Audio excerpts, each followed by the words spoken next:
As the world forever turned the page on the 17th century, everything appeared rosy for Napoleon Bonaparte. The little Corsican had risen all the way through the ranks of the French military. He had achieved landmark victories across 2 separate Italian campaigns, while successfully managing to spin his disastrous Egyptian campaign. In 1799, he led a bloodless coup d'etat against the ruling French Directory. Rather than sharing the power that he accrued, Napoleon risked it all, parlaying his popularity and wealth into a secondary coup, legitimizing himself as the Roman-styled consul for life. To all of France, it appeared as though the god of luck truly walked beside the man whose soldiers referred to as the ever-victorious Little Corporal. Napoleon spent the first few years of his rule in relative peace and quiet, during which time he rewrote the legal code, renovated the palatial estate of St. Cloud, and for the most part made up with his habitually unfaithful wife, Josephine. His luck, however, wasn't to last. Nehru, the former leader of the Republic of India, explains that men like Napoleon aren't meant to live in peace. The politician teaches that peace is not a relationship of nations. It is a condition of mind brought about by a serenity of the soul. Peace, he writes, is not merely the absence of war, it is also a state of mind. Lasting peace can only come to peaceful people. Still, it will be the English rather than Napoleon who begins the resumption of continental hostilities. This wasn't because the first consul desired peace. Rather, it was the fact that the British declared war before he had finished preparing for it. As a result, the continent of Europe would be plunged into a state of perpetual war for the next 11 years. Historian Tim Blanning identifies the significance of what was to come, writing that these Napoleonic wars were the crucible in which modern European nationhood was forged. The conflict and resulting treaties paved the way for the massive expansion of the dual ideologies of nationalism and liberalism in Europe. In the Americas, the Napoleonic Wars sealed America's regional hegemony by providing a legitimate path towards the goal of manifest destiny. The economic blockade of England, a result of Napoleon's inability to move his army across the Channel, led to the collapse of the East India Company, which in turn resulted in a direct takeover of the Indian subcontinent by Great Britain. Forced to live beneath austerity measures that required England to become self-sufficient, Britain would become the first nation to embark on the Industrial Revolution, setting the stage for their global dominance in the 20th century.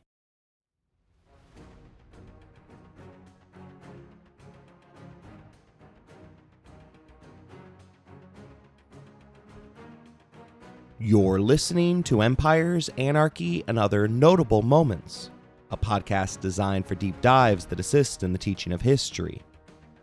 This is the 6th in a series of 8 regarding Napoleon Bonaparte.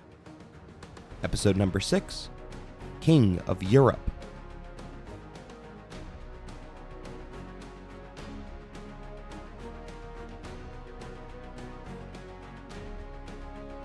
After Egypt, the French had made peace with its European counterparts. The Treaty of Luneville was signed with Austria on February 9, 1801, confirming borders established in 1797, as well as requiring Austria to acknowledge the humiliating loss of Belgium, as well as recognizing the French annexation of the left bank of the Rhine. That last part was crucial for France, as it was actively pursuing a policy of expansion to France's natural geographic boundaries. The Treaty of Amiens was signed with Britain 14 months later in 1802. That peace agreement concluded a 9-year war between the two nation-states. It finally forced Great Britain to recognize the French Republic, as up to this point the King of England was still in the habit of referring to himself with the title of King of France, a practice that harkened back to the outbreak of the 100 Years' War. The treaty also chipped away at the growing British Empire as they were forced to agree to restore Egypt to the Ottoman Empire, as well as returning Malta to the Knights of St. John. In exchange, France recovered most of their colonies, but agreed to evacuate Naples as well as the Papal States of central Italy. The peace wasn't ever designed to last, as the participants likely understood before the ink was ever dry in the document. Although British citizens once again flocked to the mainland in order to experience the sights and sounds of Paris, their government sent Charles Whitworth, an imposing anti-Napoleonic figure, as its chosen ambassador. Whitworth was a noted opponent of amends and threatened to withdraw from it after Napoleon subsequently broke the Treaty of Luneville by annexing the Italian province of Piedmont. Although the Frenchman's Act violated his treaty with Austria, it only came after the exiled King of Piedmont had decided that he was unwilling to return to his former seat of power. France's advance into Piedmont happened to be exceptionally popular with the locals, and Napoleon's actions were subsequently ignored by Austria, the other signatory to the Luneville Treaty. The British, who had no significant interests in that part of the world, were outraged at the violation of a treaty which they weren't a signatory to. Historian Frank McLynn is among those that remained shocked at the English behavior. He rightfully points out that Switzerland and Italy were within the Austrian sphere of influence, not the British. If Napoleon's actions there gave cause for concern, it was for the signatories of the Treaty of Luneville to react, not those of the Treaty of Amiens. Faced with increasing objections from the British diplomat, Napoleon expressed his concern that the British press continued to run horrific front-page stories about his family. The Morning Post went so far as to describe him as an unclassifiable being, half African, half European, a Mediterranean mulatto. Rather than putting a stop to them, Whitworth began feeding the British press blatantly false stories, such as one which claimed that 9/10 of the French population stood in opposition to the first consul. With diplomatic channels rapidly failing, Napoleon, a former propaganda writer for the Robespierre regime, published an article which suggested that if England didn't fulfill their end of the Treaty of Amiens, then France might be legally obligated to reconquer Egypt, which England, in direct violation of the treaty, had not yet vacated. When the King of England falsely declared that France was preparing a fleet for war against their cross-channel rivals, Napoleon loudly stated to the ambassadors of Russia and Spain that England wants war, but if they're the first to draw the sword, I'll be the last to sheath it. They don't respect treaties. The likelihood of a resumption of hostilities was high, but Napoleon still elected to make a desperate 11th hour bid for peace, caving on most of his original demands regarding British control of Malta. But he was ultimately turned down. On May 18, 1803, France was again at war with England. McLynn reveals to us that for Napoleon, the renewal of war came at least 2 years too early. Still, the emperor felt that France was up to the task, declaring that 3 days of misty weather and a bit of luck could make me the master of London, Parliament, and the Bank of England. The timing, however, was far more favorable to the British, as the French had nothing resembling the fleet that would be required to safely cross the Channel. Napoleon had drawn up invasion plans prior to his misadventure in Egypt. but decided to scrap them in favor of the creation of a significantly larger fleet. At the same time, England was far too reliant upon their sea power, unable to muster a land force large enough to invade the mainland. Thus, a one-on-one fight far favored France over England. The key to the conflict would therefore lay in the hands of the rest of the European powers. If they stayed out of the conflict, Napoleon would go on to conquer England. If they chose to join up and form another coalition to hedge against the hegemonic power beneath Napoleon, then the Corsican would end up exiled.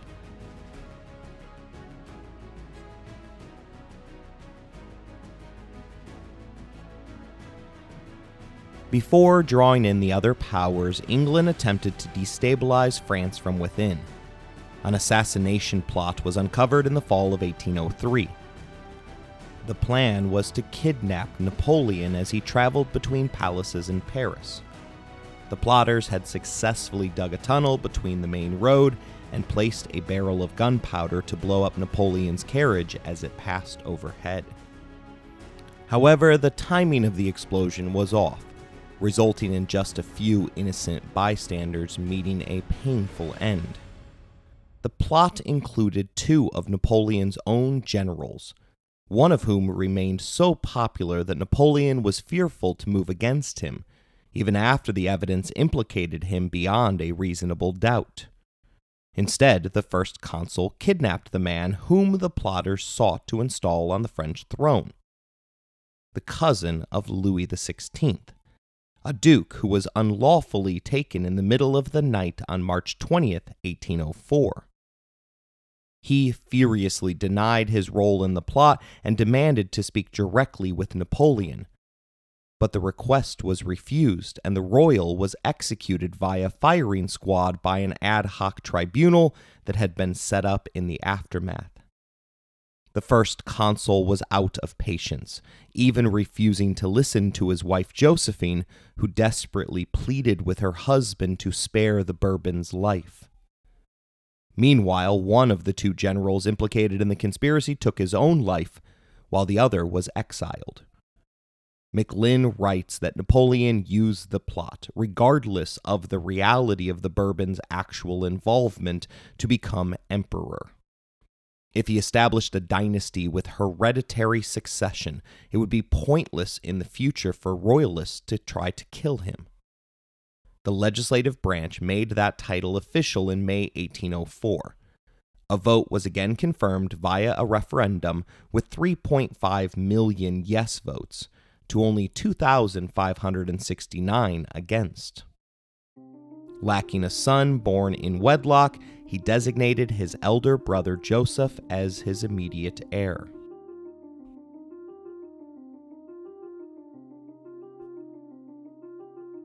The question immediately came up about what Josephine's role would be within the new empire. There was thought of Napoleon divorcing her at this moment. Oddly enough, the decision to make Josephine empress came out of anger rather than love. At this point, both unhappy participants in the relationship were constantly cheating on the other. Women were now throwing themselves at Napoleon, who was known to gift each girl 20,000 for a night well spent. Josephine, meanwhile, not only continued to see her own slate of lovers throughout Paris, but was serving as an internal spy on her husband for his untrustworthy chief of police.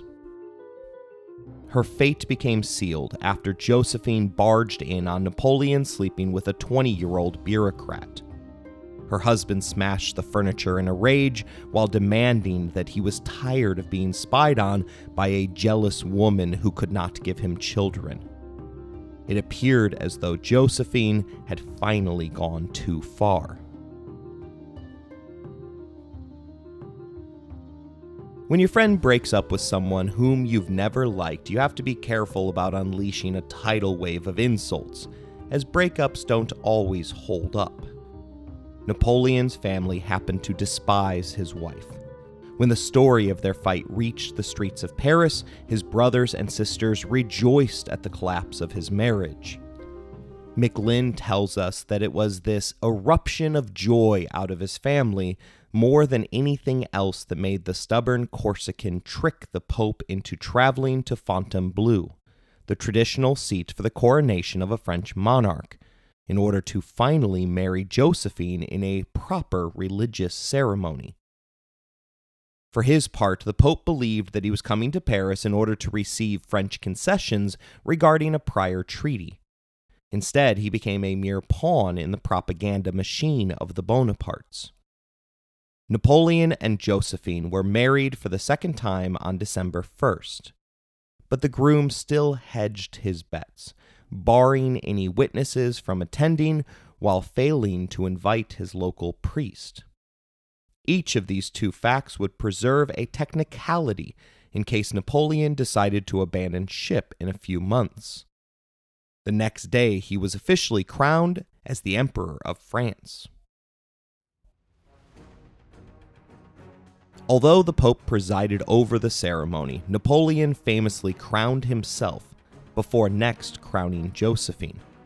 Historian Patrice Guneffi writes that Napoleon's coronation was not just a religious ceremony, but a political act, a public declaration of his power and authority.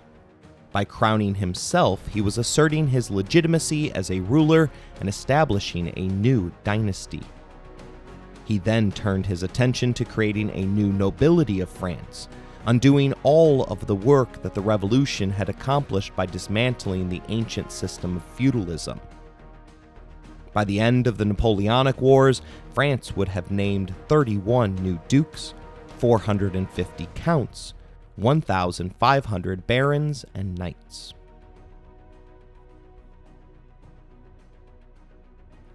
During this time, 2 secret fleets were under various states of construction in France. Once finished, Napoleon would finally be able to tempt a crossing of the Channel in order to proceed with a proper war against the English. Multiple incursions into French territory by the British had come to naught, and thus the war remained at a stubborn stalemate. As I mentioned earlier, the key to the war was how long the other European powers would remain sidelined. Napoleon had his chance in 1804, but a comedy of errors ensued. It began with Napoleon scrapping his first plan, which largely involved a secretive night crossing of more than 500 small ships. Having run out of money, the emperor was forced to take out a loan at the prohibitive interest rate of 15%. The plan was mostly bravado, as the emperor publicly claimed that the channel was merely a ditch that will be leapt as soon as someone has the guts to try. But the French had not yet solved the problem of how to launch so many ships on a single tide, something that had ruined prior invasion attempts in 1745, 1759, as well as Napoleon's own prior attempt of 1789. 5 years later, he hadn't solved the problem, as McLynn tells us of the general's plans to launch during a dense fog, revealing that Napoleon was apparently unaware of the chaos and near certain disaster that would ensue if an uncoordinated armada tried to run the gauntlet in mutual invisibility. The Frenchman became cognizant of the challenges on July 20, 1804, when he ordered a training mission to commence despite the appearance of a vicious incoming storm. His admiral refused to run the exercise, which would unnecessarily risk his men's lives. For his concern, he was fired on the spot. His replacement, Admiral Magan, went ahead with the exercise, ultimately wrecking a number of ships and resulting in the death of more than 2,000 Frenchmen. Seeing the results firsthand, Napoleon went back to the drawing board. The genesis of the problem was that the English patrolled the Channel. They could concentrate their limited forces knowing full well where the French attack would originate from. In this third attempt at managing a crossing, Napoleon decided to outflank them, drawing them away from the shortest distance between the two rival nations. This time, he was the one let down by his admirals. Villeneuve, a captain within the French Navy, managed to successfully outwit the British in a daring run to escape the siege of France's southern ports. But after breaking out of the trap, he pulled back at the appearance of bad weather. Regarding the incident, Napoleon remarked, "What is to be done with admirals who allow their spirits to sink and determine to hasten home at the first damage they may receive? A few topmasts carried away, some casualties in a gale of wind are everyday occurrences. The greatest evil of our Navy is that the men who command it are unused to all the risks of command." Rather than firing Villeneuve, however, Napoleon was forced to promote him after his lead admiral passed away from natural causes. The window for success remained open, but his flanking plan was a bold gambit. On land, Napoleon loved to have his forces approach their target from multiple paths. In this instance, he ordered Villeneuve to once again break through the protracted siege, but instead of attacking nearby British isles, he would head straight for the Caribbean in order to raid the faraway British colonies. The hope was that the imposing Royal Navy would be obligated to give chase across the Atlantic, allowing Napoleon's main force to travel via another route through the Atlantic in order to land on the western shores of Ireland in order to prepare for the long-awaited land invasion of England.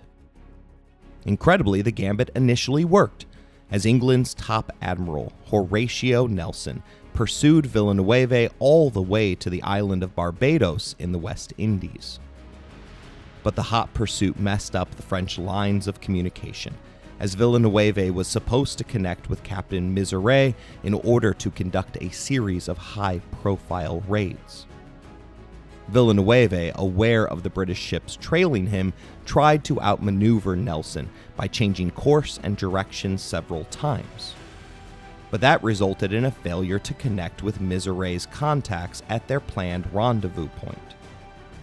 Failing to properly connect with Villeneuve, the other Frenchmen panicked and set sail for France to directly speak to Napoleon to confirm what had appeared to be crackpot orders. That left Villeneuve short of the ships that he needed to cause the damage required to free up the channel. Worse, Napoleon's fleet wasn't capable of crossing the channel without also including Villeneuve's ships. Thus, the admiral came under intense pressure from Napoleon to return to Europe to join the rest of the fleet in time for the invasion. The emperor didn't realize until this point in time how hard it is to conduct a sea war on a tight timeline. After several months in the West Indies, Villeneuve began the return journey, but was relentlessly pursued by Nelson's fleet, which had been reinforced with additional Caribbean ships freed up by the sudden disappearance of Mezeray. The two fleets played a cat-and-mouse game across the ocean, with Villeneuve trying to evade Nelson's superior force, while Nelson sought to engage the French fleet in battle. Historian N.A.M. Roger describes the situation. Villeneuve had to run a gauntlet to get back to Europe, while Nelson had to force a battle to destroy the French fleet. The French fleet had to cross the Atlantic and make the Mediterranean safely if it was to be useful for the invasion. It was a game of chess, but played with ships. Despite Villeneuve's best efforts to avoid confrontation, Nelson eventually caught up with the French fleet off the coast of Spain, leading to the Battle of Cape Festire in July 1805.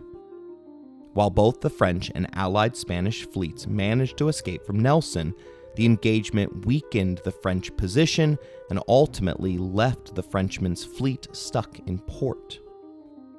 McLynn tells us that this was the moment when a French admiral of genius might have acted decisively, but Villeneuve dithered.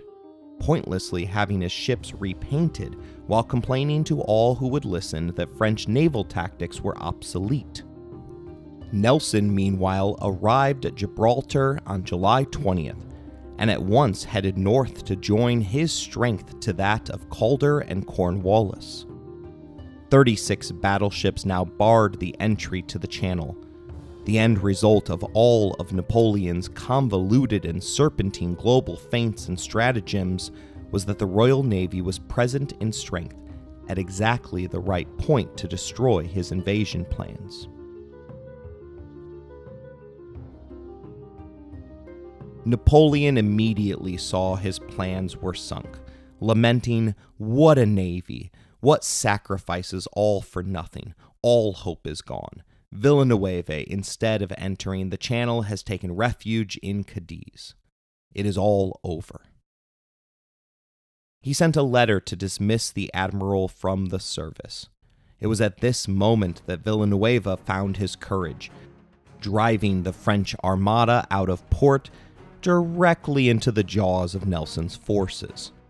It was a maneuver that contradicted all known orders, resulting in an unmitigated disaster for France, known forever as the Battle of Trafalgar. The skill of Admiral Nelson more than made up for the French advantage of 6 extra ships. He split his forces into 3 columns, sinking 22 of the 33 French ships. Although 1,500 British sailors lost their lives, not a single one of the 27 British ships were sunk, making Trafalgar one of the most spectacular successes in British naval history. Alas, a French musketman managed to fatally wound Nelson, depriving the English of their greatest admiral. Historian John Sugden tells us that Trafalgar represented a remarkable achievement for the British Navy and an unmitigated disaster for the French Navy, while Roger states that the Battle of Trafalgar confirmed Britain's dominance of the seas and its ability to maintain its global empire, despite the threat posed by Napoleon's France. Villanueva paid the ultimate price for his mistake, first residing in a British prison until 1806, when he committed suicide upon his forced return to France. The defeat at Trafalgar was a physical, spiritual, and mental blow to the morale of the French, as Macklin writes that after 1805, Napoleon rarely again risked his warships.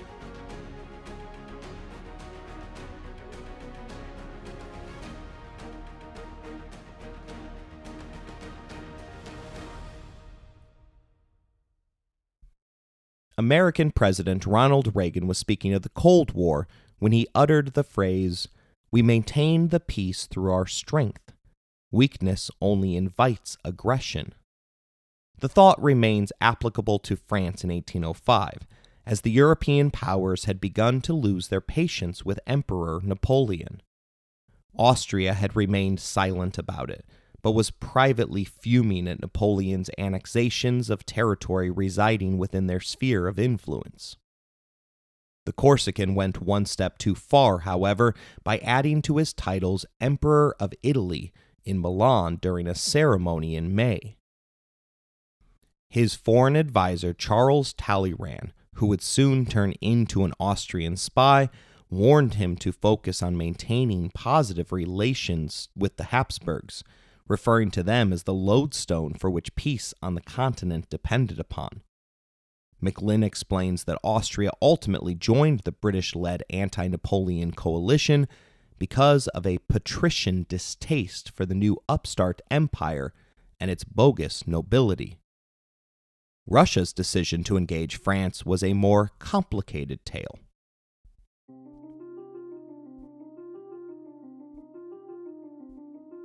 Alexander became the Tsar of Russia in 1801. Although the assassins that took his father's life were in the pay of the British, Alexander seemed to harbor no ill will towards the English, a fact that has convinced many historians that he had been tipped off to the plot that vacated the throne. Central to the freshly elevated Tsar's European policy was the establishment of a new sphere of influence in the Balkans, the precise area which England depended upon for the raw materials that were necessary for the construction and upkeep of the Royal Navy. Normally, this friction would be enough to keep the two powers at each other's throats, but two things pushed Alexander against Napoleon instead. The first was the Frenchman's distasteful trial and execution of the Bourbon Duke, who had previously been implicated in an attempted coup. The second factor was English coins, loads of them. Unable to summon enough troops to do the job against France, England agreed to pay Russia $1.25 million a year for every 100,000 troops that the Russian bear deployed against France. McLinn summarizes Alexander's motivation as being led by the twin factors of megalomania and jealousy of Napoleon, an upstart who now claimed royalty. In May of 1805, the three forces of England, Russia, and Austria expected to field 500,000 men against France. Napoleon didn't lose a second to hesitation, informing advisors that the die is cast, the operation has begun, before proclaiming that on the 17th I will be in Germany with 200,000 men. The banks, however, weren't as confident. The speculation that followed obliged Napoleon to press for a quick victory in order to stave off a financial collapse. He conscripted 80,000 and then shifted the land forces that had been originally intended for the cross-channel invasion into a grand army of 350,000. The little corporal then split his forces up into 7 evenly divided corps mixed with cavalry, infantry, and artillery. Austria was geographically the closest of the three allies, and thus represented the Frenchman's first target.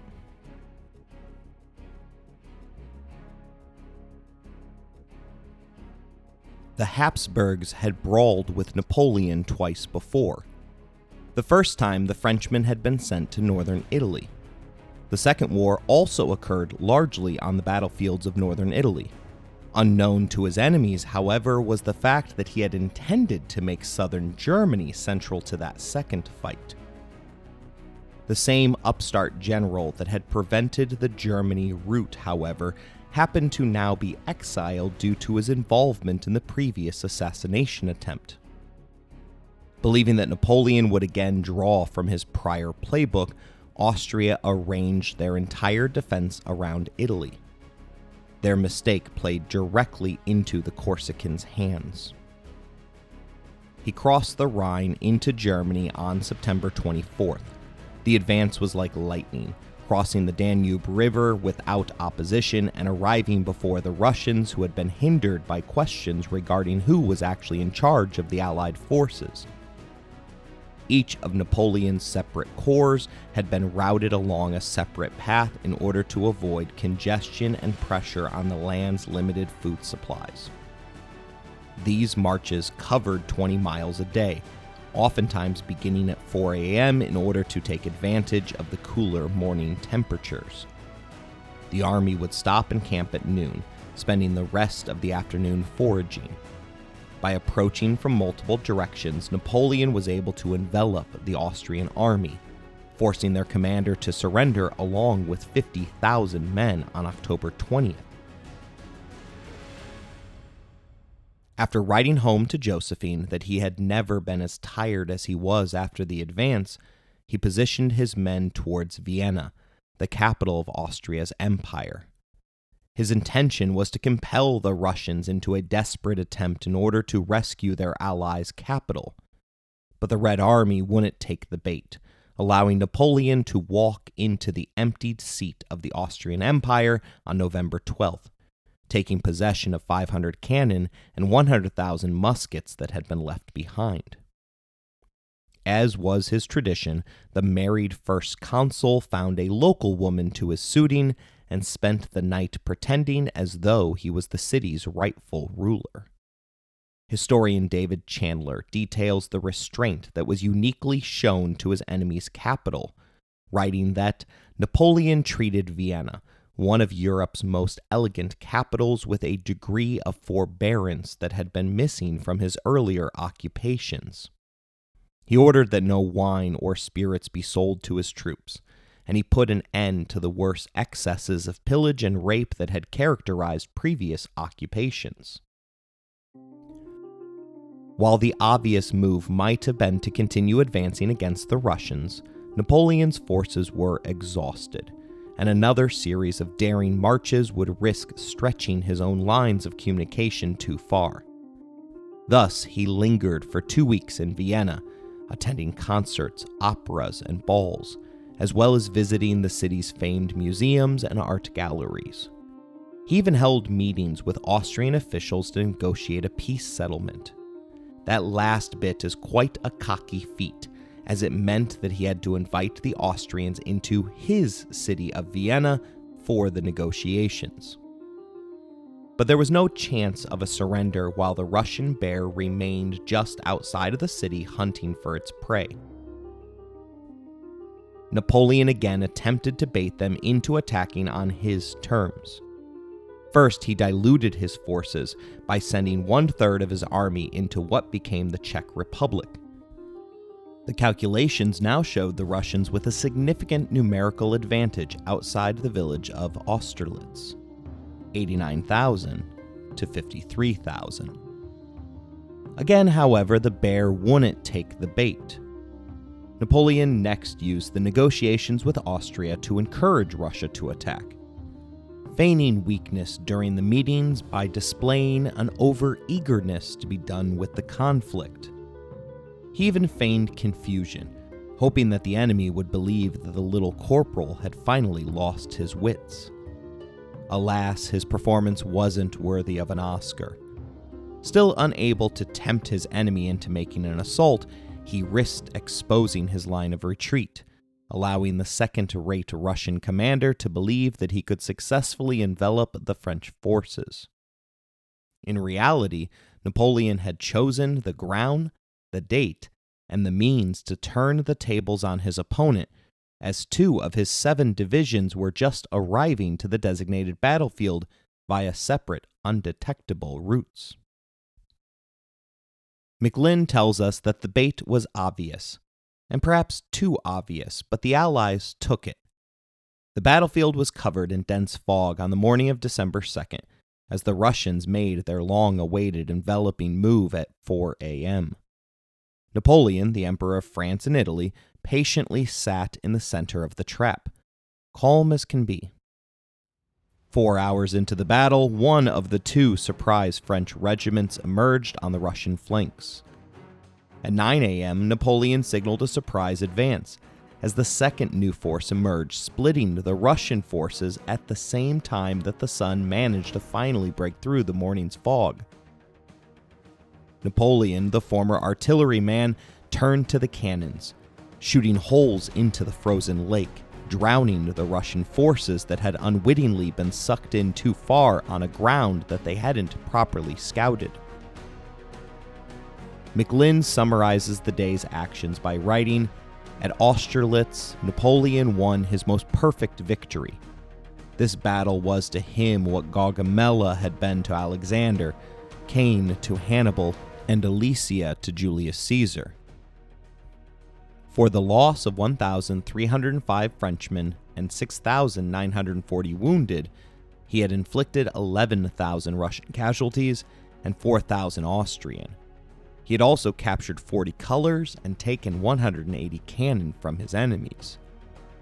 There was the same discrepancy in prisoners, 573 French as against 12,000 Allied captives." Austrian historian Gunther Rothenberg claims that Austerlitz was a decisive victory for Napoleon that forever changed the balance of power in Europe and marked the high point of his military career. The significance of the victory was immediately clear, as The Times, an English newspaper, wrote in the battle's immediate aftermath that the French Emperor has again shown himself the first captain of the age. His masterly maneuvers have forced the enemy to attack him in a position chosen by himself, and he has beaten them with a slaughter so considerable as to induce them to sue for peace. Czar Alexander hastily withdrew his forces to Poland, imploring the French ambassador to tell your master that I am going away. Tell him he performed miracles yesterday, that the battle has increased my admiration for him, that he is a man predestined by heaven, that it will require 100 years for my army to equal his. Austria promptly signed the Peace of Pressburg, ceding Venice and other territories to the Kingdom of Italy, paying $9 million to France and ceding territory in Germany to France. It was in the afterglow of Austerlitz that Napoleon made a major mistake, redrawing the map of his empire and dividing up France's new territories amongst his family members and generals who displayed great valor. The Confederation of the Rhine, as Germany was named, would become a proxy state of France, one ruled by Napoleon's stepdaughter's husband. Italy was given to Napoleon's brother Joseph. Although the British didn't surrender, their war shifted back into a Cold War mentality, as the English commander had told his marshals to roll up that map of Europe. It will not be needed these 10 years upon hearing the results of Austerlitz.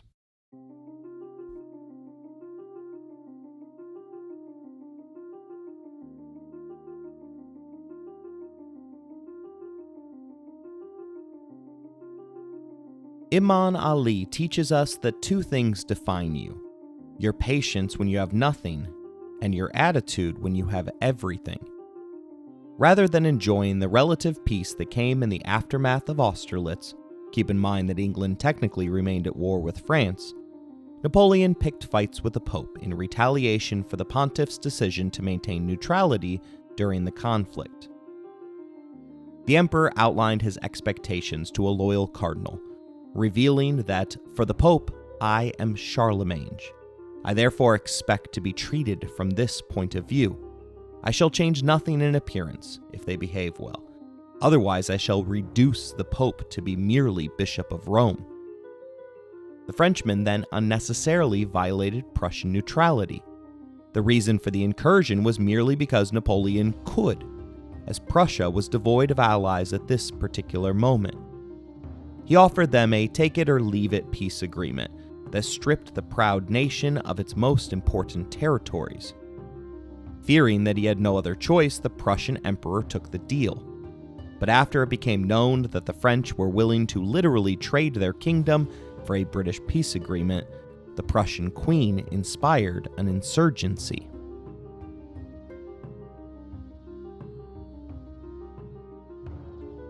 Predictably, the Prussian insurgents were no match for Napoleon. In fact, it was so much of a mismatch that the French hesitated for a month in order to plan out countermeasures, as they assumed that the Prussian queen must have some sort of secret up her sleeve. Over the course of 33 days of fighting, the French inflicted 55,000 casualties and forced the surrender of another 40,000, against only 12,000 of their own. Prussia, now humiliated in front of their European peers, was required to pay 159 million francs in reparations, an absurd figure considering that Austria had only been charged 40 million for its defeat.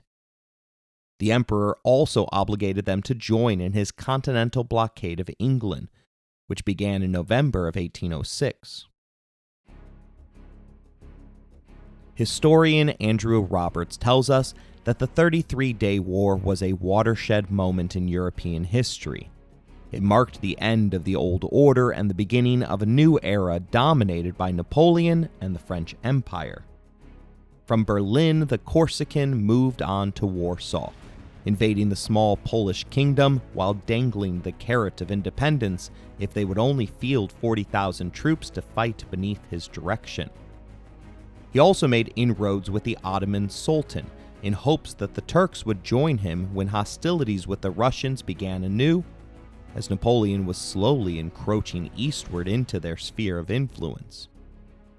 Wanting to renew hostilities on his terms, Napoleon wintered in Warsaw in what was described as a non-stop festival of concerts, balls, parties, fetes, and other spectacles. On the way to one such party, Countess Marie Walewska caught his eye, with Napoleon ordering his troops to later find the beautiful blonde-haired peasant girl that had stopped by his carriage. Marie was 18 years old, and currently married to a 77-year-old Polish nationalist. Yep, if you can't see it coming, this next part is going to make some of you squeamish. Napoleon's men revealed how much their emperor desired the aging count's wife, and through group encouragement convinced him to grant his approval for an affair. Marie, however, was quite appalled at the idea, and showed up to her first ball with the emperor dressed more like a nun than a great lady. McLynn reveals to us that after the ball ended, Napoleon began a full-press assault, writing to the young lady that, "I saw only you. I admired only you. I desired only you." The married woman threw the jewels that he sent her on the floor, proclaiming that the emperor must take her for a whore. Napoleon, however, wouldn't relent, writing to her, "Come to me, all your hopes will be fulfilled. Your country will be dearer to me when you take pity on my poor heart. Whenever I have thought a thing impossible or difficult to obtain, I have desired it all the more. Nothing discourages me. I am accustomed to seeing my wishes met. Your resistance subjugates me. I want to force you, yes, force you to love me. Marie, I have brought back to life your country's name. I will do much more." Faced with constant pressure from Napoleon, her husband, and her countrymen, Marie finally relented. McLynn tells us that their first encounter appears to have been half rape, half seduction, after she had pulled back from his caresses after seemingly changing her mind. After it was done, she was left in tears, with Napoleon comforting her by vowing that he would make good on all of his promises to her. From there, the two entered into a full-fledged relationship, with Marie gradually falling in love with her abuser. To be clear, this doesn't excuse his behavior. Marital rape or forced sexual encounters regularly happen and can be just as disturbing, if not more, than an assault by a stranger. About 9% of women and 0.5% of men report that they have been raped by an intimate partner. To those who express disbelief at such a figure, history has regularly attempted to sugarcoat sexual violence between partners, with a number of ancient and modern civilizations passing marry your rapist laws, which would excuse any sexual assault that occurred if the two individuals got married after the assault. Incredibly, 12 nations maintain such laws on their books today. While the United States never had such a law, Missouri and Florida both have legal loopholes that disgustingly serve similar purposes in order to skirt statutory rapes of minors.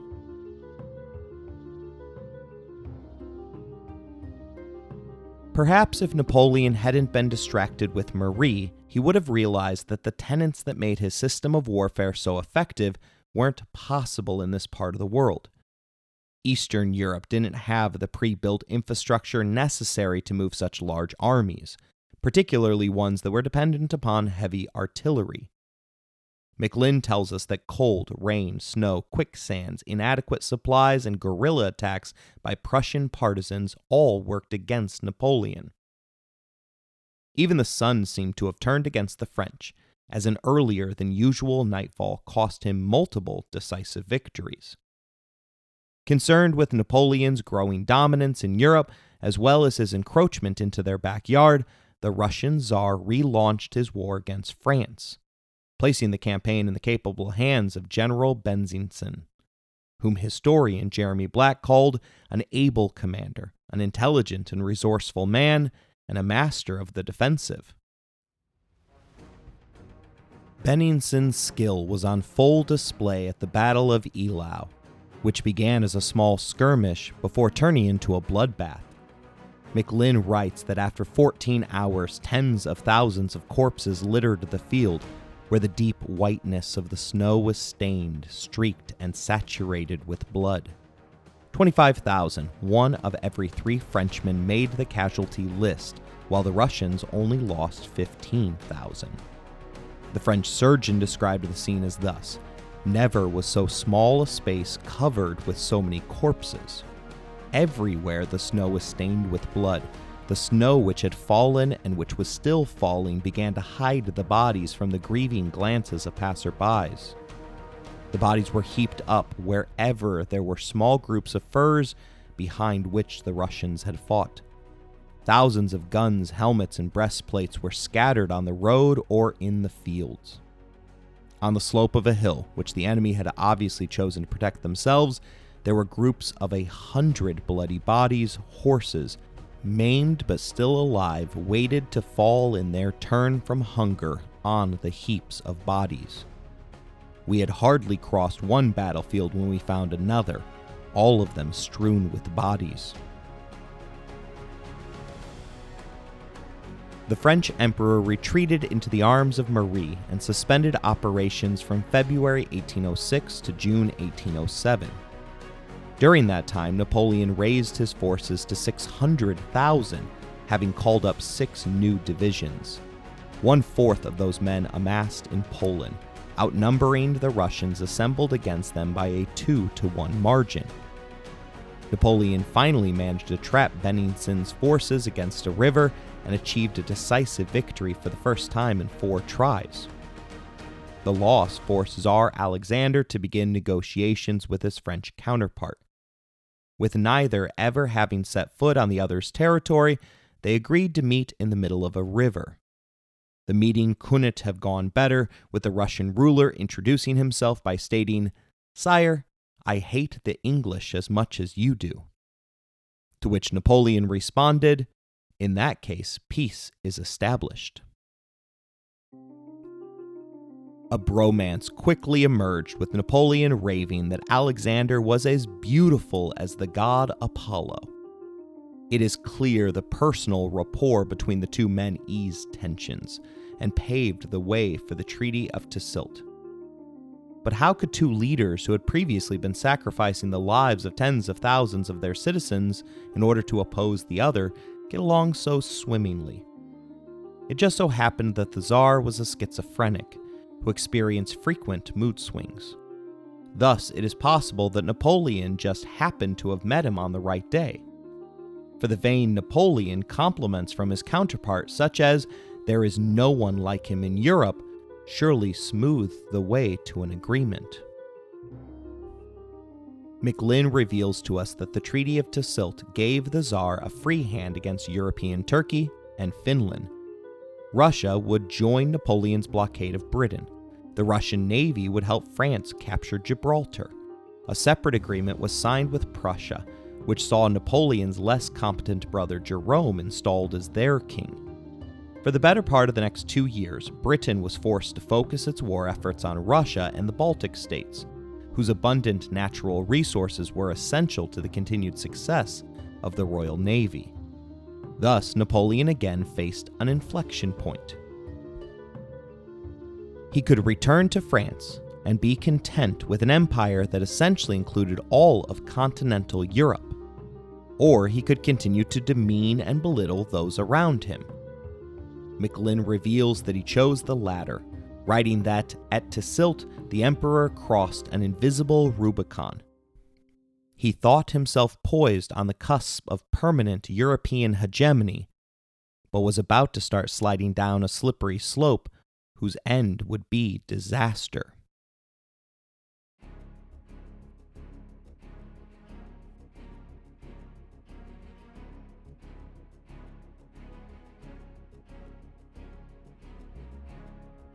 Upon his return to Paris in 1807, Napoleon decided that it was time to divorce Josephine once and for all. He was 38 and she was 44. At this point, it was clear to all that the 2 of them were never going to produce a child together. At Tilsit, he had discussed the possibility of marrying Alexander's sister, in order to cement their new alliance. But his foreign minister, Talleyrand, suggested that the emperor would be better off marrying an Austrian Habsburg.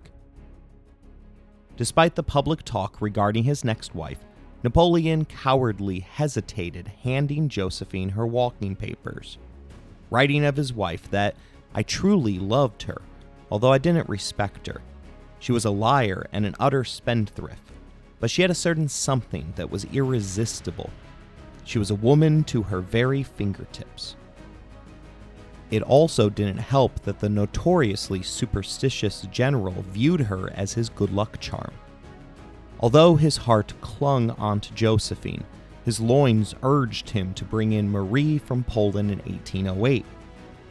During their days in Paris together, the middle-aged emperor and his younger lover liked to pretend that they were just two regular citizens who would meet up in a bar in order to engage the locals in conversation about what they thought of that devil Bonaparte, before they would then anonymously check into a local hotel. The divorce and his remarriage would have to wait until he once again grew bored. In an effort to tighten the economic noose around England's neck, he invaded Spain and Portugal in February of 1808. Napoleon pounced after perceiving them to be on the decline, ripe fruit for the plucking. French forces were able to defeat the Spanish forces arrayed against them in order to occupy Madrid. The quick southern thrust led to the abdication of King Charles IV and the installment of his brother Joseph Bonaparte as King of Spain. Napoleon justified his incursion by claiming that he was bringing order to a chaotic situation in Spain, ensuring stability and progress for the country. However, most Spaniards viewed the French as invaders and set in motion a guerrilla war against the occupying forces.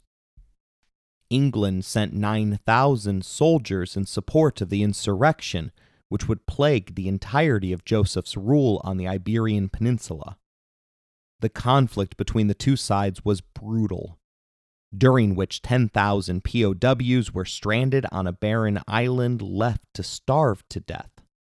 At other times, men were mutilated, crucified, and buried alive during the conflict. The stories that came out of Spain only encouraged freedom fighters to take up arms in Napoleon's other territories. Obligated to shift more troops into Spain, Napoleon hastily arranged for another meeting with the Russians. A charm offensive commenced with Alexander taking one of Napoleon's former mistresses to bed, after which Napoleon spoke glowingly of his peer in a letter to Josephine, which read, "I am satisfied with Alexander, and he should be satisfied with me. If he were a woman, I think I would make him my mistress." But the meetings weren't as fruitful as they could have been, as Charles Talleyrand had become a double agent for the Austrians. Under orders from the Habsburg, the foreign minister actively labored to sabotage the bromance. Ultimately, it was Napoleon himself that caused the negotiations to fail. Focusing on his own concerns, the emperor continually pushed to marry the Tsar's sister. As had been his way, he refused to take no as an answer, ignoring the fact that Alexander continually pushed the proposal off the table. The annoyance in this realm eventually spilled into the others, resulting in Russia refusing to commit any troops against Austria, which in turn would prevent the French from shifting their main forces against Spain. A month after their meetings ended, Tsar Alexander announced that his sister was engaged to another. The revelation was tantamount to a very public slap in the face of Napoleon. Seeking to control the damage, Alexander offered the hand of his 14-year-old younger sister Anna to the 40-year-old Napoleon, but only after she had reached an appropriate age for marriage. Before the lustful middle-aged emperor could even comprehend what had happened, Talleyrand leaked the terms of their treaty to Vienna. The information included his understanding that the Russians weren't willing to raise a hand against the Austrians. Immediately, Vienna decided on a spring offensive against France.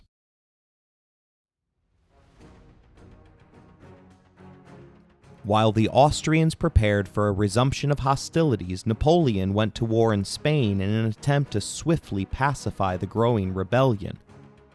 He methodically destroyed the insurrection before proceeding to Madrid, where he swept away all the remaining relics of feudalism, as well as overseeing the dismantling of the Spanish Inquisition. He was required to rush back to Paris before the situation had stabilized on January 23, 1808, after becoming informed about the Austrians' mobilization, as well as a plan hatched from within his own cabinet to depose him in favor of his Marshal Murat. Upon arriving back to the capital, he dealt with Talleyrand first, punctuating a 3-hour insult session with the less than eloquent phrase, "You are nothing but shit in silk stockings." The foreign minister had leaked that France had become weary of war, as each victory beneath Napoleon merely brought forth a new war to fight. It wasn't just conjecture. During a particularly horrendous march across the mountains of Spain, Napoleon overheard one of his soldiers loudly wishing that someone would have the guts to shoot the emperor so they could return home. Rather than confronting the disgruntled soldier, the Corsican pretended to not have heard the treasonous remark.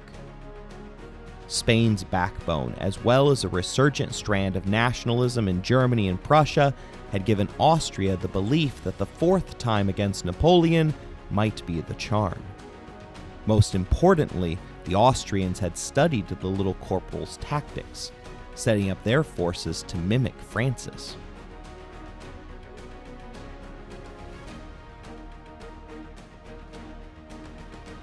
Faced with an existential threat, Napoleon turned to his old tactics, ordering a mass conscription, informing one advisor that I have only one passion, only one mistress, France. I sleep with her. She never lets me down. She pours out her blood and treasure. If I need 500,000 men, she gives them to me. Yet at this point and time, conscripted men had begun buying their way out of the service, leaving Napoleon with the dregs of society. Still, he was able to reach Vienna on May 13th. Once again, the Austrians surrendered the city without a fight, but blew each of the bridges across the Danube River. Napoleon was fully aware of the unique challenge that he faced, writing that to cross a river like the Danube in the presence of an enemy that knows the ground and has the sympathy of the inhabitants is one of the most difficult military operations conceivable. What he didn't know was that the Austrians were prepared to launch logs down the river while his men were crossing on vulnerable pontoons. Not waiting for the entire force to cross, Napoleon gave fight to the entrenched Austrians, but failed to dislodge them. In the end, he was forced to retreat to the island of Eylau. He was even compelled to leave his wounded out in the field for a full 48 hours. The Austrians, perhaps shocked that they had finally beaten Napoleon, decided not to pursue an offensive which would have likely ended the emperor's reign.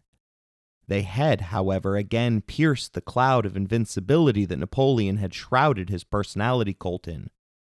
The hope was that the Austrian victory would be enough to trigger a rebellion throughout the Germanic lands.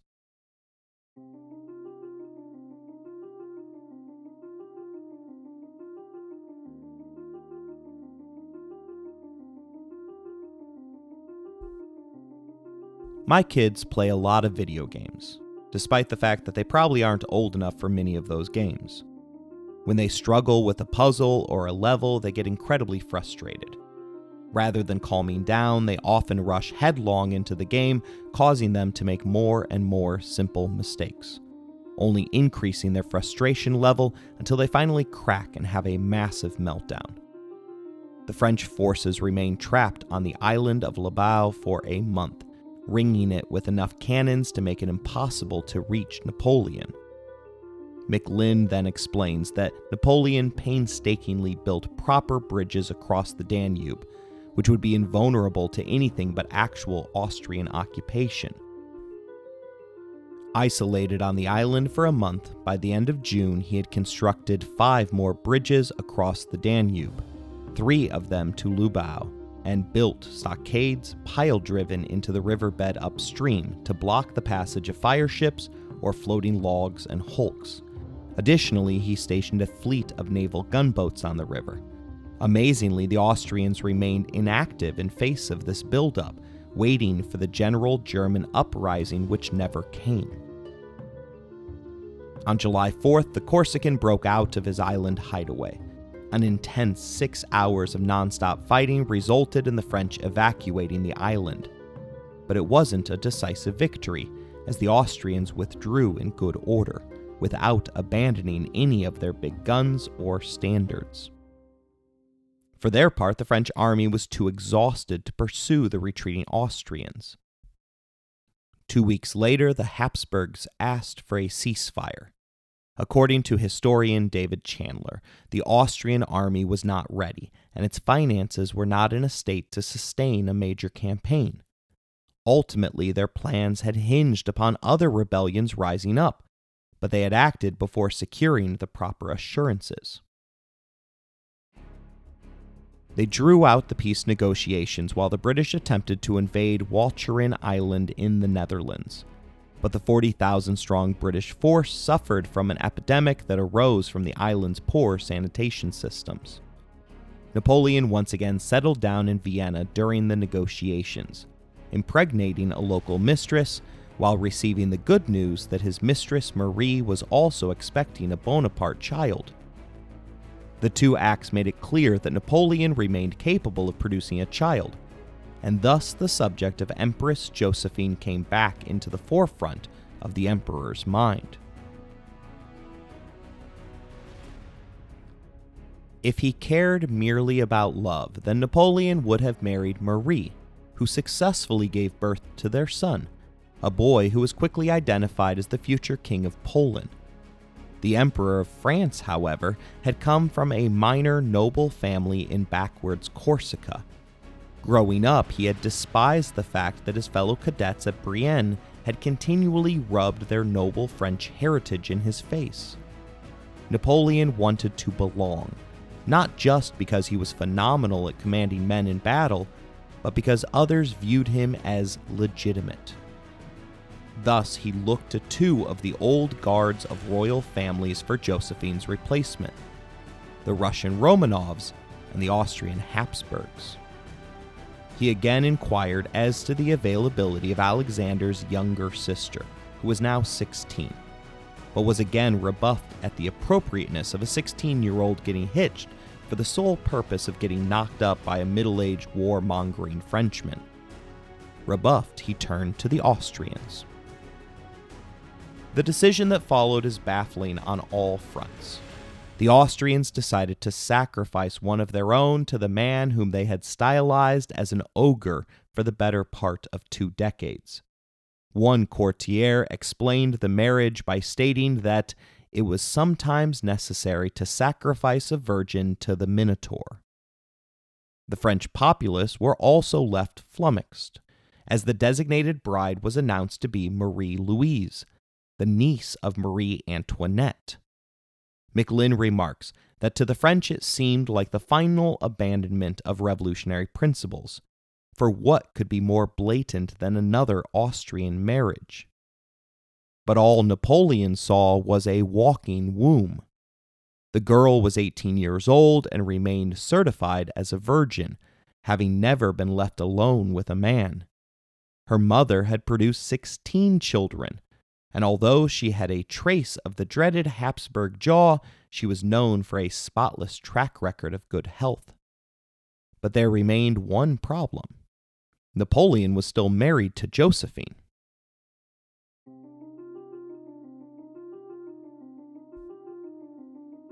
He had made the decision to divorce his wife in October of 1809, but wouldn't inform her until the end of November. There were signs, however, as he had the door between her apartment and his sealed up.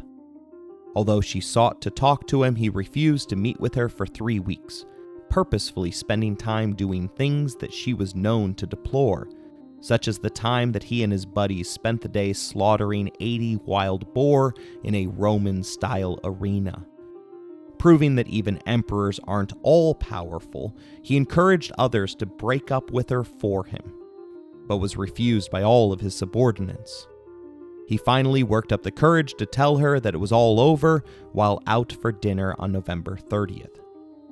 She didn't take it very well, shrieking uncontrollably while lying on the carpet until aides came to the emperor's assistance and physically carried her up to her apartments. They publicly announced the disintegration of their marriage on December 14th, but the two continued to regularly correspond and spend time together, something that his new wife, Marie-Louise, absolutely loathed. At this point in time, Napoleon had already locked up the Pope for his unwillingness to support the blockade against England. Thus, a cardinal officially presided over the divorce ceremony.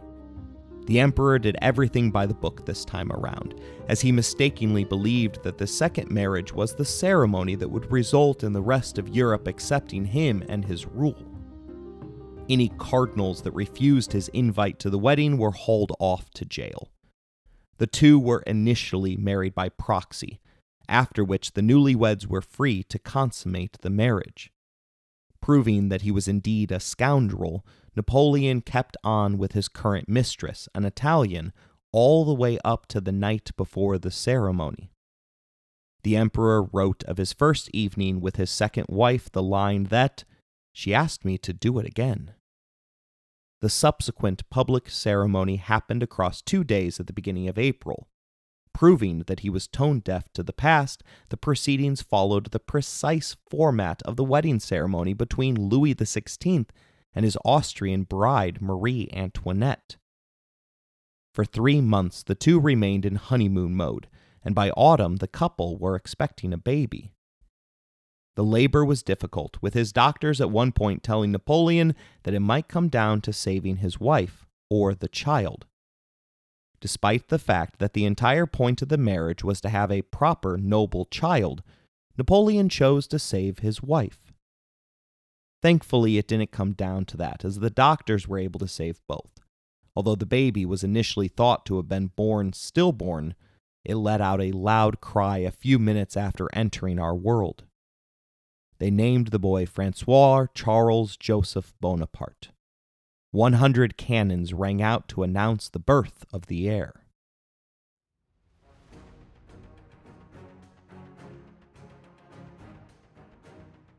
It all changed overnight for Marie-Louise.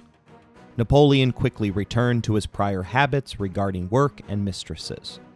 His family shifted their hatred from Josephine to her, as the birth of her son had managed to successfully cut them out of the line of succession. The French people refused to embrace her, but that was likely mutual, as she was surrounded by the same people who had attended and cheered her aunt's execution. It was 1811, and Napoleon should have been on top of the world. His empire had held against Austria's attempt to break it from within. The British appeared to be neutralized behind a robust continental blockade. The Spanish insurgency continued, but Napoleon remained unconcerned, believing that he could smash it whenever he wanted to. His wife was from ancient royal blood, and he had given birth to a son that he would be able to pass his kingdom on to. In this happy state, he missed all of the cracks that were emerging throughout his empire. Historian Andrew Roberts, in his book Napoleon, A Life, writes, "The political consequences of the marriage, however, were dire for Napoleon. It was the first time he had allowed his personal desires to influence his political decisions, and it was also the first time that he had taken a step that genuinely offended the sensibilities of the French people." Similarly, historian Adam Zamoyski writes, "The marriage with Marie-Louise was a serious error. It may have provided him with a son and a possible heir, but it alienated his most ardent supporters and made him appear more like a Habsburg than a Bonaparte." But the most poignant quote belongs to historian J. Christopher Harold, who writes, "The marriage was a mistake politically, and it revealed that Napoleon had begun to believe in the legitimacy of his regime rather than in his own exceptionalism. He had crossed a line, and he would never again be the same. We will explore those cracks in our next episode.